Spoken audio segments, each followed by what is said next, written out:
So the left's freaking out about comments made by Trump concerning South Korea and the fact that they don't want to pay their fair share for us protecting them. Just so you understand with South Korea, look, South Korea has been protected by us for many, many years. A very long time indeed, 73 years approximately, since 1953. You know, if you really think about it, South Korea has been on United States government welfare longer than any of us will ever get to collect from the government. And during my first term, they agreed to pay close to $3 billion a year for protection, because we don't, they essentially weren't paying. And I asked them to do that at my request. I said, not right. They weren't happy about it, but they agreed. Now, I know $3 billion might sound like a lot to an average individual American, and even sounds like a lot of money to, smaller third world nations. But South Korea isn't that. South Korea is neither an individual nor a small third world nation. They are a highly advanced technological society that is extremely wealthy, especially relative to the rest of Greater Asia. And to put that $3 billion in context, just so you know, what we, the United States taxpayer, contributes to the defense of South Korea on an annual basis is $5.5 billion to $6 billion a year. So we're not even asking them to cover the whole bill, only about 50%, for the guarantee of their safety from a tyrannical dictatorial regime directly north of their border that still to this day has not accepted the end of conflict between the two nations. There is no peace deal between North and South Korea. There is an armistice, essentially a ceasefire that has lasted for the last 73 years because of the 30,000+ United States troops that we have placed within their nation, formerly directly on the DMZ, but now spread out across the whole of South Korea. The reason that we did this, for anyone that doesn't understand, is if North Korea should ever fire upon South Korea, if they should ever decide to reignite the war, they will inevitably, unavoidably take American soldiers' lives, thus involving us. It's simply attached at this point. It is unavoidable. So South Korea has to do that math, or North Korea rather, has to do that math. If they ever want to make the war hot again, if they ever want to reattempt the invasion of South Korea, they are automatically, without a doubt, going to have to fight the United States of America as well. And that is the one thing that has kept them from reinvading South Korea for the last 7+ decades.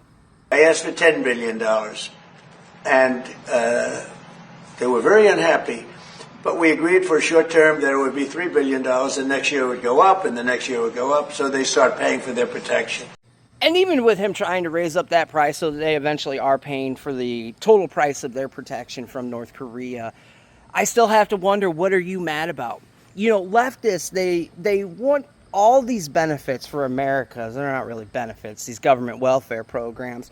And they know that they've got to tax people in order to generate that revenue. Now here, of course, they say we're going to tax the rich and somehow that's going to cover it all, not realizing that math don't math, but that's not what we're here to discuss today. What we're here to discuss is how that they can realize that somebody's going to have to pay for all the social welfare programs that they want implemented here in the States. But for some reason, don't realize or don't feel that other foreign nations should have to contribute to the bill when it comes to the defense of their nations. And beyond that, well, they want to give all sorts of welfare to Africa and other nations across the world, South America. They just want to burn this money. American taxpayer money that I go to work for and then have taken out of my check without ever seeing it every week. They want to take our money, hand it to these other foreign nations that are already themselves wealthy, as I said, and then get mad when Trump tries to save us that money by telling these foreign nations, you need to start picking up the bill. You need to start taking responsibility for your own protection, your own prosperity. We cannot keep on supporting the entire world on the backs of American taxpayers. And somehow the left is mad about that. When the election was rigged and I ended up watching for 4 years and then coming back, I watched Biden rescind that $3 billion here for whatever reason. When I called recently the president of South Korea, who I like, I think he's very nice actually, but I called him, I said, would you like to give us a little hand? We don't need help with Iran, but if you'd like, give us a hand with Iran? He said, no thanks. And I said, wait a minute, we have 39,000 soldiers over there guarding you from Kim Jong-un, your next door neighbor, and you're not going to help us on a very easy military operation in Iran? That's strange. No, we'd rather not get involved. I say, well, why are we involved in helping you? Now, I'm not going to act like we've been protecting South Korea just purely out of the generosity, kindness of our hearts as Americans. It has been a part of our grander strategic goals of, well, basically caging China within the South China Sea, denying them open access and potential domination of the Pacific Ocean and straits and gulfs that are pivotal to, you know, oil distribution and just global trade in general. But on a more personal level, and what he is truly getting at is, you know, think about it like this. Say you've got a friend and they've moved 3 times in the last 5 years, and you went and you helped them. You helped them move all 3 times. No problem, man. Oh, they offered you $50. Nah, keep it, man. We're boys. And then comes a day that you need to move. You call them up.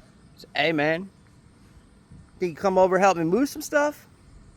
Oh, man, you know, kind of busy. I'll think about it maybe, which South Korea didn't even say. They just said, no, we don't want to do it. Imagine that. You help a homie move 2-3 times in a few years, and then when you come and ask if he can help you move, he tells you, nah, I don't feel like doing it. Is that the kind of friend that you want? You know, the left is over here like, oh, this is our allies. You can't treat and talk to our allies this way. These people don't feel like allies. They feel more like grown children that haven't moved out the house yet. They feel more like, leeches taking advantage of the American taxpayer, of American power. So, and I want to help them, but, you know, when you ask somebody, would you like to give us a hand, and they say, no thanks, and then we're guarding them from a country and paying ourselves billions of dollars, it's costing us billions and billions of dollars to protect not only them, but other countries. Look at NATO. We spend hundreds of billions of dollars protecting Europe from Russia. Hundreds of billions, mostly from Russia, but from other things too. And then they say, well, they don't want to get involved with guarding the strait where they get most of their oil. They get 50% of their oil, and they don't want to get involved. Why are we doing it?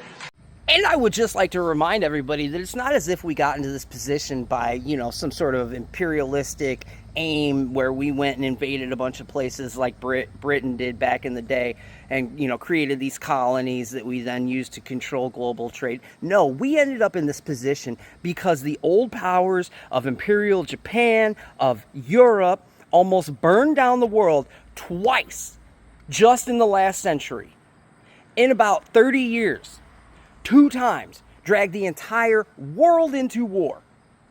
Chaos everywhere, tens of millions dead, starvation on massive scales. That's how we ended up in power, because these old powers couldn't stop killing one another and dragging the rest of the world into their shit. Until we stepped in after World War II and we implemented a global order. It's not like we asked for it. We were drug into it twice. And only when we got involved and said, hey, that's enough of this shit, have things calmed down. Which is not to say that war has gone away and that we're in a world of peace. There are conflicts raging all across the world at any given time, but nothing to the scale that our great-great-grandparents saw.